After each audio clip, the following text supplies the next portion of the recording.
Dan sesi berikutnya akan dibawakan oleh Pak Handoko Said, COO of Speedwork Indonesia, dan moderatornya akan dibawakan oleh Pak Rian Baharudin. He is the best business development manager of Alibaba Cloud Indonesia. Dan untuk hari ini, Pak Handoko akan membawakan topik mengenai enabling the first function of micropreneurship. Mungkin Pak Handoko, apakah sudah di dalam Zoom? Halo. Siang, Halo Pak everyone. Handoko. Good afternoon. Halo. Suara saya kedengaran jelas ya? Kedengaran jelas, cukup jelas, Pak. Ini videonya boleh tolong di-enable? Oke, sebentar ya.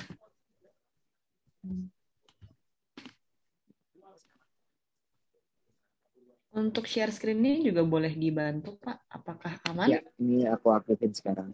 Oke, untuk video sudah saya berikan akses. Screen-nya udah kelihatan? Sudah.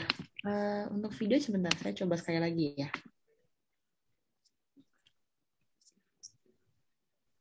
Kayaknya kalau lagi saya presenting nggak kelihatan deh. Oh, oke. Ini Udah. salah satu masalahnya pakai iPad. Iya, nggak apa-apa, Pak. Nanti mungkin videonya on aja di saat diskusi dengan Pak Rian ya. Boleh. Terima kasih, Pak. Silakan. Oke, mungkin saya langsung mulai aja ya, Darlin ya. Ya, Pak. Boleh langsung mulai. Terima kasih. Oke, thank you. Selamat siang semua, teman-teman di sini. Thank you for the opportunity dari Ali Cloud untuk Speedwork sharing our growth story sebenarnya. Nah, ini kita basically we are O2O, Auto Care Service Solution.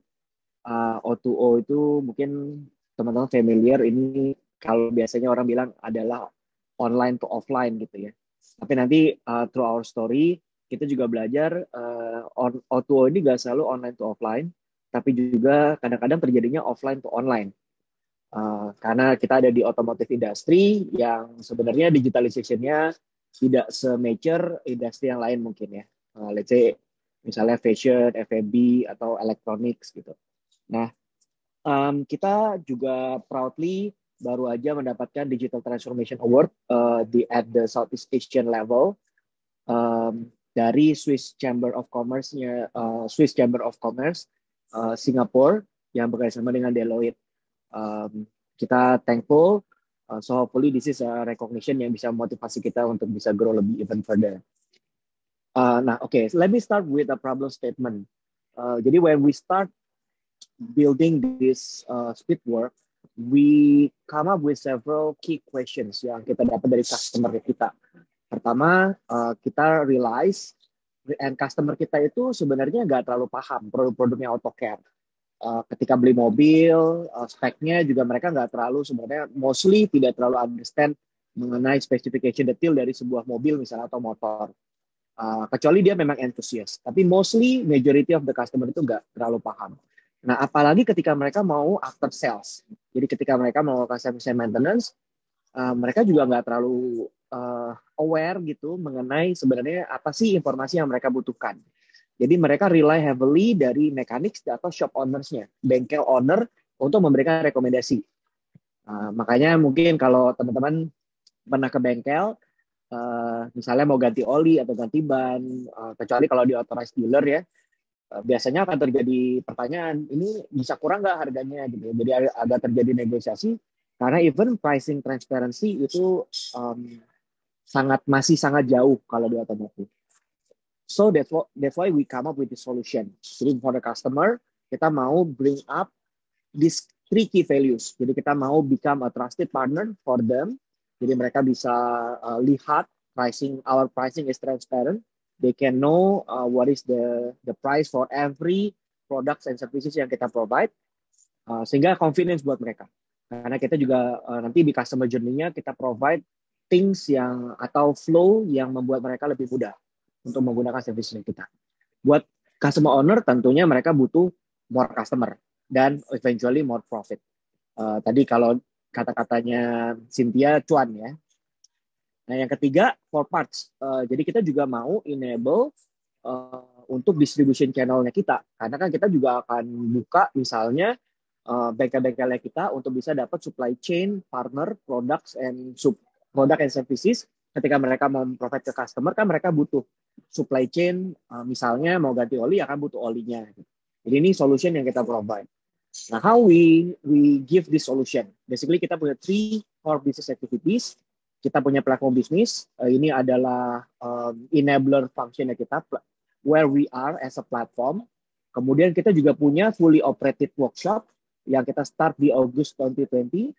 Kemudian kita juga punya auto part trading business yang kita mulai di Julai 2021. Jadi baru aja ya, less than a year, jadi 6-7 bulan yang lalu. Nah, ini adalah produk service yang kita provide. Jadi kalau teman-teman masuk ke download aplikasi kita atau masuk ke web application-nya kita, you can have all this selection. Produk and services-nya kita partnering with all the global brands yang memang udah well known in the market.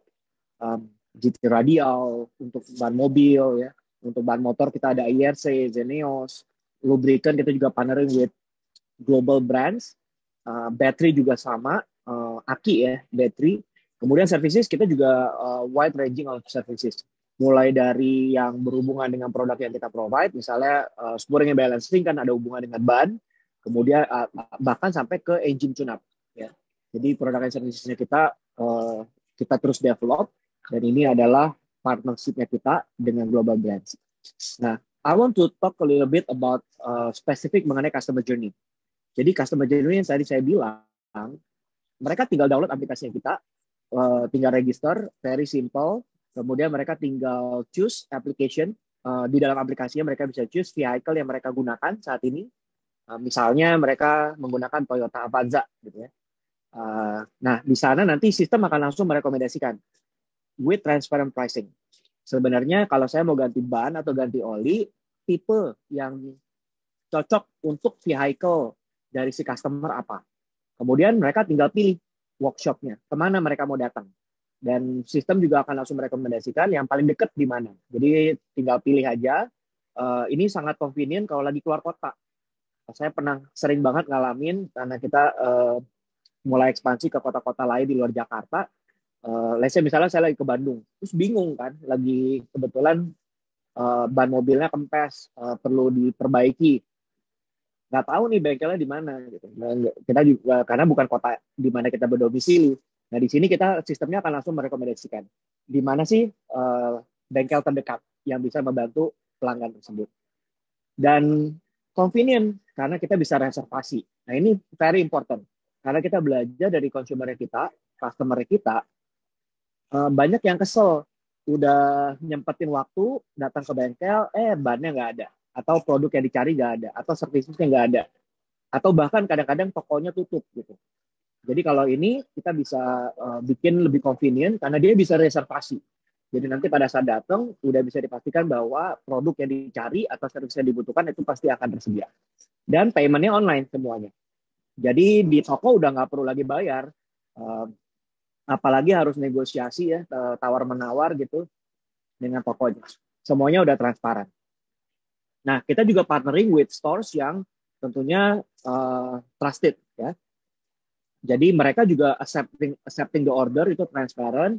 Customer bisa lihat statusnya sekarang sudah di-accept, ordernya mereka sudah diterima. Pada saat sedang dikerjakan juga ada statusnya. They know when it is completed. Semuanya sudah terjadi secara sistem digitalization in our platform. Dan one thing yang kita juga saya pengen highlight juga, semua ini juga dipandu oleh customer service-nya kita. Karena tadi di awal kan problem statement-nya adalah customer kita tuh nggak terlalu paham mengenai kebutuhan service atau tipe yang services yang mereka butuhkan atau produk type-nya yang mereka butuhkan. Jadi customer service di sini membantu dalam memberikan suggestion, recommendation apa yang sebenarnya dibutuhkan atau yang seharusnya digunakan oleh si pelanggan. Nah, semua everything all this itu done on our digital platform. Nah, kita punya 1.000 partners all over Indonesia. As of this moment, we have more than 950 partners. Ini brand-brandsnya di seluruh Indonesia. Untuk mobil, ada 950. Nah, untuk motor, kita punya 60 plus. Okay. Nah, kenapa begitu? Padahal kan di motor itu jumlahnya jauh lebih banyak gitu ya dibanding mobil. This is the reason. Karena kita mau bangun kios O2O ini. Jadi online to offline yang fully operated by us. Jadi kalau dilihat di sini bentuknya kecil, cuma 3x2 meter saja. Ini contohnya di depan salah satu convenience store yang banyak banget gitu ya di Indonesia. Nah, ini kita bisa buka di semua location yang mereka. Tujuannya adalah memang kita mau bikin yang small scale seperti ini supaya dia bisa close dengan customer kita, where they are, where our customer is. That's the first reason. The second reason adalah kita pengen growth ini juga memberikan impact kepada community. In what way? Dengan cara kita mau introduce di small scale kios ini bisa dimiliki oleh mekanik. Jadi mekanik as an owner, bukan cuma sebagai pekerja saja. So that's the two reason kenapa kita untuk motorcycle we want to build our own retail network instead of partnering with the existing one. Nah, of course, to do this is not easy karena inventory-nya limited. Tadi kan small scale ya, nggak bisa banyak tempatnya. Jadi terpaksa harus kita menggunakan data driven. Kita ada forecasting untuk memastikan inventory yang tersedia itu cocok dengan karakter customer di tempat tersebut. Sehingga operasional kita bisa lebih efisien. Sampai ke waste management. Kita juga perhatikan bekas bannya, bekas polinya, itu di-manage dengan baik. Dan everything is done through digital. Jadi melalui aplikasi kita, semuanya bisa di-track, mulai dari sales-nya, customer member-nya, sales target-nya, mekanik development-nya, mekanik manajemennya, store operation-nya, inventory-nya bagaimana, semuanya di-handle secara platform. Nah, sehingga memang kita mau fokus di 4 key differentiator ini. Kalau tadi saya bilang, tadi produk supply di awal, kemudian mekaniknya juga kita make sure they are qualified, mereka di-develop sendiri oleh kita punya Spiritual Academy, nanti saya share a little bit more on the next slide. Kemudian kita juga focusing on the marketing and business assistance, jadi setiap store itu punya partner-partnernya, karena different location punya different karakteristik, jadi kita adjust. Mereka pun juga punya, kemudian di-assist oleh seorang area koordinator. Jadi setiap store itu ada yang mensupervise, sehingga kalau ada masalah atau kita punya inventory stock yang kurang di satu lokasi, kita bisa langsung make adjustment as quickly as possible.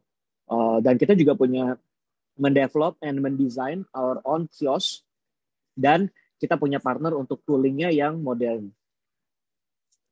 Nah, I want to talk a little bit more about the Spiritual Academy, because tadi kan di problem statement-nya di awal dikatakan bahwa mechanics itu yang memberikan rekomendasi kepada customer. Jadi peranannya mekanik as the front line dari kita, ujung tombak ya kalau kita bilangnya, mereka tuh very important. Jadi kita start with the sourcing, kita cari partner yang bisa memprovide kita qualified mechanics, kita develop, even ketika mereka sudah pernah jadi mekanik sebelumnya, kita redevelop. Karena biasanya mekanik cuma teknis aja gitu ya, cuma benerin motor atau benerin mobil, tapi kita juga nggak pengen mereka cuma itu aja, mereka kita kasih cara untuk bisa upselling, bisa cross-selling, untuk bisa maintain inventory, understand apa yang terjadi kalau inventory-nya itu slow moving, dan seterusnya. Jadi itu kita provide that kind of development. Kemudian mekanik kita itu kita berikan on job, mereka harus melalui fase job training, mereka kayak trial gitu, karena being a mechanic di tempatnya kita itu different dengan ketika mereka punya jadi mekanik di bengkel lain. Nah setelah graduate mereka kemudian kita assign ke bengkel-bengkel partner kita, including ke Spiritual Motor Express yang fully operated by us. So basically we build this whole ecosystem from the ground up. Kita knocking doors kepada all these partners. We are thankful for them. And including, of course, Alibaba Cloud, which is one of the first partner that we work with. And I don't think without Alibaba Cloud to help the infrastructure of our platform, we can grow significantly as of now. Yeah. So this is the partnership that we built. We know, we understand. Without this, we cannot grow anything. Okay, so let me close with this key takeaways. So really, we started the business in January 2020. Imagine within 3 months kita entering pandemic lockdown. So really at the back of our mind ya at that time kita questioning juga bisa nggak ya ini kita lanjut gitu. So key takeaways-nya yang pertama adalah pivot and progress. Kita harus agile. Pada saat itu kita langsung pivot. Kita bilang nggak bisa nih kalau kita cuma e-commerce aja, as a platform aja. We need the retail network ourselves. Jadi kita build that kiosk. So that's one of the contoh ya, example pivot yang kita lakukan. Dan progress. Our founder, Pak Furianto Jawoto, itu selalu bilang, di startup itu you need to embrace the progress. Today kita bisa advance 3 steps ahead gitu ya. Kita bisa do things yang kita ingin lakukan, tapi tomorrow bisa jadi kita punya setback gitu. Tapi as long as we are moving closer to our goals, that's a progress, and we need to embrace that gitu. So that's the first key takeaways yang saya pengen share. You just have to being persistent gitu. Keep doing what you're good at, dan terus lakukan pivot kalau misalnya memang ketemu obstacles yang kita nggak bisa handle, find a partner kalau kita nggak bisa juga dan sebagainya. Nah ini key takeaways yang kedua, having the right partners to collaborate. Dan saya mau highlight peranannya Alibaba Cloud at the beginning of our journey, di mana with the cloud infrastructure dengan kondisi pandemic, our platform basically lost the business significantly at the beginning, the first 3 months yang pandemic itu lockdown, and we were able to collaborate with them when we have to scale down. They help us when we need to ramp up the scale faster. Mereka juga bisa bantu kita. So having the right partners to collaborate is very key. Kita sangat welcome, dan we appreciate the support, the enablement yang dibantu oleh Alibaba Cloud, and we're looking for partners. Jadi nanti teman-teman yang in today's session dengerin sharing dari kami, feel free to get in touch untuk kita bisa collaborate. Thank you. Give back to Ryan.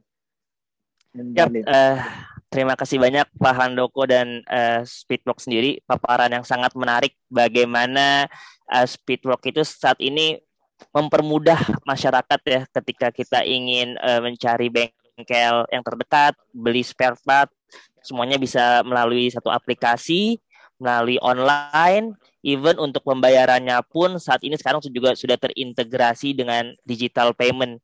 Jadi benar-benar sangat memudahkan kita semua, dari sisi kita bisa belanja, bisa cari bengkel terdekat, dan juga sampai paymentnya semua bisa go to online. Jadi jauh sangat memudahkan. Oke, mungkin Pak Handoko terima kasih banyak atas paparannya sebelumnya. Mungkin aku akan masuk ke dalam sesi pertanyaan juga ya Pak. Mungkin dengan tadi journey-nya Speedwork sendiri dengan segala macamnya, mungkin teman-teman di sini juga pengen tahu nih, apa sih yang harus dipersiapkan ya ketika bisnis itu mau yang sebelumnya offline terus tiba-tiba pengen menjadi online. Biasanya tuh untuk pertama kali kan agak susah tuh ya. Mungkin bisa dijelasin dari Speedwork yang tiba-tiba akhirnya terpikir lewat aplikasi, semuanya mengenable semuanya dengan digital. Ya, silakan Pak. Thank you Ryan for the question. For us it's a multi approach ya. Jadi different stakeholders will different approach. Misalnya contoh ya, tadi saya bilang di solutionnya kita bagi jadi 3. Misalnya solusi kepada customer, kita buat supaya aplikasi kita easy to use, kita make sure customer itu can understand the flow dan bisa mengaddress pain point yang dialami oleh customer. Saya highlight tadi ada 2 hal misalnya ya. Pertama, pricing transparency.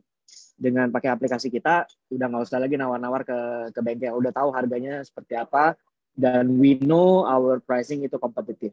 Yang kedua, customer datang ke bengkel, itu kadang-kadang ya itu tadi, mengalami ketidaknyamanan. Ketika udah datang, ternyata bengkel itu nggak menyediakan produk yang dibutuhkan. Nah, dengan sistem reservasi, customer jadi bisa memplanning kan sebenarnya mereka bagaimana ya. Itu contoh digitalization yang terjadi on the side of the customer. Nah, gimana dengan store owner-nya? Contoh misalnya di our own operated store ya, saya cuma 3x2.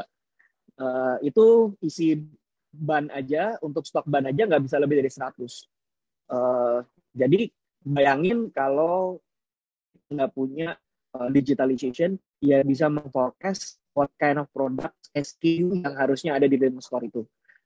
Kalau misalnya ya di Indonesia itu majority ban motor atau motor itu jenisnya Honda Beat atau Yamaha Mio ya. Itu size bannya sama.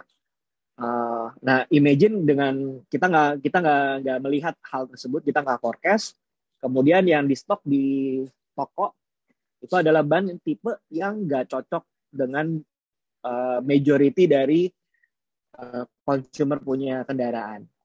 Itu contoh another digitalization. Nah, dengan kita punya forecasting, kita bisa prepare inventory-nya kita lebih ahead, kita bisa get a lot of benefit dari situ. Dari inventory kita lebih cocok dengan apa kebutuhan sales-nya, kemudian kita juga bisa secure pricing lebih bagus, karena kita bisa manage the supply chain. Itu ada hubungannya dengan solusi yang ketiga. Stakeholder kita yang ketiga yaitu brand partner kita atau brand principal yang punya produk, yang memproduksi, yang manufacturer gitu. Nah, kita juga sekarang bisa memfeeding informasi ke mereka. Di region ini tuh yang dibutuhin tuh produk yang kayak gini loh. So that's another digitalization yang kita bantu ke dari supply chain-nya kita. Oke, wah sangat menarik sih. Jadi bagaimana semuanya itu tersistem lah, terorganisir baik dari penyediaan barang, terus untuk tepat sasarannya biar sesuai dengan keinginan customer ya. Jadi benar-benar intinya lebih memudahkan dan tepat sasaran sesuai yang diinginkan oleh si customer sendiri. Nah, mungkin aku masuk ke pertanyaan yang lain, Pak. Mungkin saat ini kan Speedworks sendiri sudah di era digital ini sudah menggunakan aplikasi dan segala macamnya juga dibantu sama Alibaba Cloud ya, disupport Alibaba Cloud. Boleh nggak Pak di-share apa sih dampak atau manfaatnya bagi Speedworks dari partnering dengan Alibaba Cloud sendiri? Yang pertama dan yang paling penting adalah kita jadi nggak usah mikirin itu. Jadi buat kita the most important thing adalah saya, Pak Puri, as our founder, dan manajemen tim yang lain, ya kita pinternya bukan di teknologi. Kita pinternya bukan di cloud infrastructure. Kalau saya sama Pak Puri disuruh bikin cloud infrastructure, bisa. Tapi buat apa? Our core business adalah di otomotif. Our core business adalah doing this retail project, helping the store owner get more customer. That's our core, gitu ya. Jadi we leave the rest up to the other expert. Dan dalam hal ini, that's the value yang kita really appreciate from Alibaba Cloud. Kita nggak usah mikirin. Kita udah kolaborasi dengan Alibaba Cloud yang akan help kita. Kalau misalnya kita scale kita udah kebesaran dengan package yang kita subscribe, kita dikasih tahu, hey, your peak time itu mulai reaching the limit gitu. Ya udah, kita tinggal approve. Okay, what is your suggestion? Gini, kita reconfigure ya. Kita tinggal bilang iya aja gitu. Dan Alibaba Cloud udah terbukti juga ketika kita butuh scale down, they also help us to scale down. Jadi bukan cuma ngejar bisnis ya. Minta tambah subscribe terus gitu ya. Enggak, tapi ini yang saya really appreciate from Alibaba Cloud. We leave the solution to the expert. Oke. Jadi sebenarnya biarpun dari Pak Handoko dan Pak Puri bisa melakukan itu, tapi kenapa harus melakukan itu kalau bisa kita harus fokus dengan core bisnisnya ya. Yang IT infrastructure bisa leave it to Alibaba Cloud, the rest, terus biar bisa lebih fokus ke inti bisnisnya. Oke, mungkin ini last question ya Pak dari saya. Mungkin dengan perubahan saat ini era jilid digitalisasi ya, mungkin boleh di-share Pak dari si Speedworks sendiri, tantangan terbesar dialami oleh Speedworks tuh di era digitalisasi ini seperti apa sih? Mungkin saya agak spesifik ke otomotif ya.